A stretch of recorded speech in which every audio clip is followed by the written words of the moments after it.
Salut à toi, j'espère que tu vas bien. Je te retrouve dans cette nouvelle vidéo où je vais te parler d'un sujet très important et crucial même pour tous les éleveurs de tortues Hermann.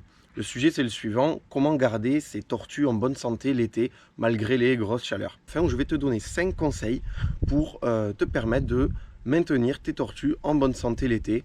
Donc voilà, écoute bien jusqu'à la fin, on se retrouve pour le premier conseil, c'est parti.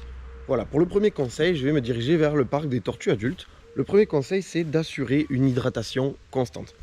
Les tortues sont par définition des animaux qui ne boivent pas beaucoup, mais en cas de forte chaleur l'été, en cas de canicule, il est très important qu'elles aient un point d'eau à disposition, le reste de l'année aussi, mais principalement en cas de forte chaleur, car vu que les tortues ne régulent pas elles-mêmes leur température et qu'elles utilisent leur environnement, si ton parc n'est pas adapté ou qu'il fait très chaud, elles vont pas pouvoir redescendre en température. C'est pour ça qu'il leur faut absolument de l'eau en cas de déshydratation, car c'est à ce moment-là que le risque est le plus important. Donc je vais te montrer dans le parc des tortues adultes. Donc c'est un bassin où elles ont toujours de l'eau, que ce soit l'été, l'hiver, il y a toujours de l'eau dans lequel elles peuvent aller se baigner.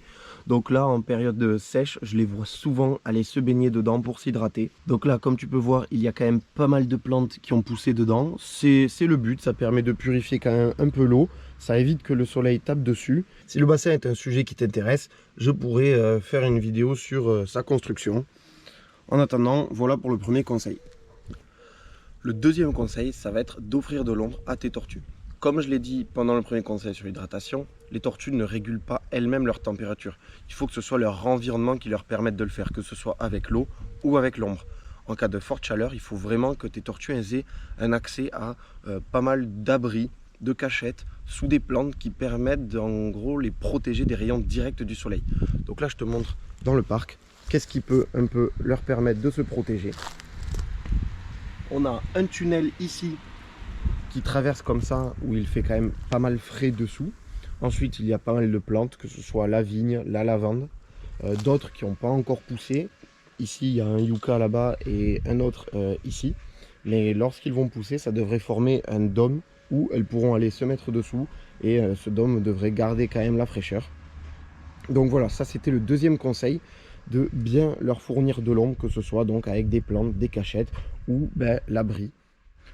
Le troisième conseil, lui, il est lié au deuxième, ça va être de surveiller la température de l'enclos. Ça, pour surveiller la température de l'enclos, tu peux mettre un thermomètre basique.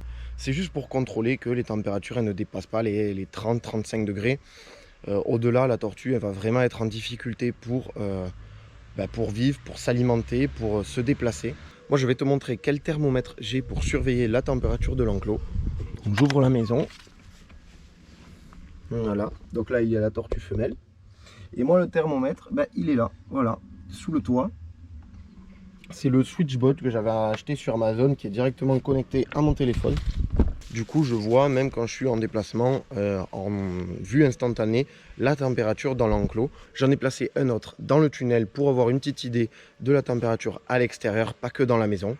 Mais voilà, grâce à ça, je peux vraiment contrôler la température du parc et si jamais, adapter. Passons maintenant au quatrième conseil qui est d'adapter l'alimentation des tortues l'été. Dans la nature, les tortues vont s'alimenter avec plus de 150 espèces de plantes différentes. Et nous, en captivité, ça va être très compliqué de reproduire la même variété d'espèces de plantes consommées par les tortues. Mais on peut essayer de leur en proposer un maximum. Et l'été, ce qui va être très bon pour elles, ça va être de leur proposer des plantes riches en eau, qu'elles puissent s'hydrater en les consommant. Après, pas qu'il ne faut pas leur proposer que des plantes riches en eau, il faut leur proposer les mêmes plantes de base que d'habitude tout au long de l'année, que ce soit pissenlit, cresson, trèfle. Mais en plus, l'été, on peut rajouter tout ce qui est tomates, cactus, qui sont très riches en eau et riches en fibres, plantes grasses. Donc là, dans le parc, je te montre un peu, elles ont constamment une alimentation de base, tu vois, des pissenlits. Là-bas, il y a des pissenlits, un peu de trèfle. Là-bas, tout le rond là-bas, ce sont des pissenlits. On en voit aussi au fond derrière là-bas. Et l'été, elles vont plus s'alimenter, ça c'est ce que je remarque, de cactus comme celui-là. Là. Et il y en a un autre là-bas. Donc ces cactus-là, en fait, les jeunes raquettes, je les coupe, je les mets au sol et en fait, elles font pas long feu. Ensuite, au niveau des plantes grasses, ce qui peut être très intéressant, ça va être le pourpier. dont elles vont vachement s'alimenter l'été. Et de toute façon, au printemps, il n'a pas encore poussé dans les parcs. Donc là, vous voyez que le pied, il a quand même colonisé une bonne zone. Et ensuite, on peut retrouver d'autres plantes grasses comme le sédum ici qui pousse, dont elles vont venir s'alimenter petit à petit. Voici maintenant le 5e conseil. Ça va être tout simplement de repérer tout comportement anormal de ta tortue. Si en plein été, en pleine journée, vers 15 h, tu vois ta tortue chercher désespérément un endroit où se cacher, c'est qu'il y a quelque chose qui cloche. Soit que le parc n'est pas adapté, soit que l'alimentation n'est pas adaptée. Ensuite, si tu vois que ta tortue elle est dans l'abri et qu'elle est toute apathique, qu'elle respire fort, qu'elle ne bouge plus, qu'elle ne mange plus, qu'elle ne s'alimente plus, qu'elle ne va plus boire, qu'elle ne sort plus le matin ou le soir, pareil, c'est pas un comportement normal. La journée, elle va dormir, mais il y a certaines heures où elle devrait s'activer et retrouver donc son mode de vie normal dès que les températures vont s'abaisser le matin ou le soir. Voilà, pour ça, c'est très important de bien observer tes tortues et de repérer tout comportement qui te paraît anormal. Et si tu as le moindre doute, pose une question à un vétérinaire ou carrément amène-lui ta tortue qu'il puisse consulter, car en cas de déshydratation sévère ou tout autre problème de santé, il faut vraiment être rapide. Voilà, c'est déjà la fin de cette vidéo. J'espère que ces 5 conseils te seront utiles pour ton élevage et qu'ils t'auront inspiré pour mettre en place des actions pour bien prendre en soin tes tortues et les garder en bonne santé tout cet été. Si jamais tu penses à quelque chose d'autre, je t'invite à le mettre en commentaire pour la communauté, ça sera toujours utile. Et ensuite, ça, ce sont mes conseils personnels, bien sûr, que dans mes parcs, il y a plein de choses qui sont modifiables. Je sais que rien n'est parfait.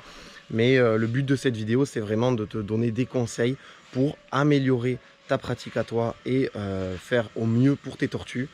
Donc voilà, j'espère que cette vidéo t'aura plu. N'hésite pas à t'abonner et à commenter si tu penses à d'autres choses. A bientôt pour une nouvelle vidéo. Ciao!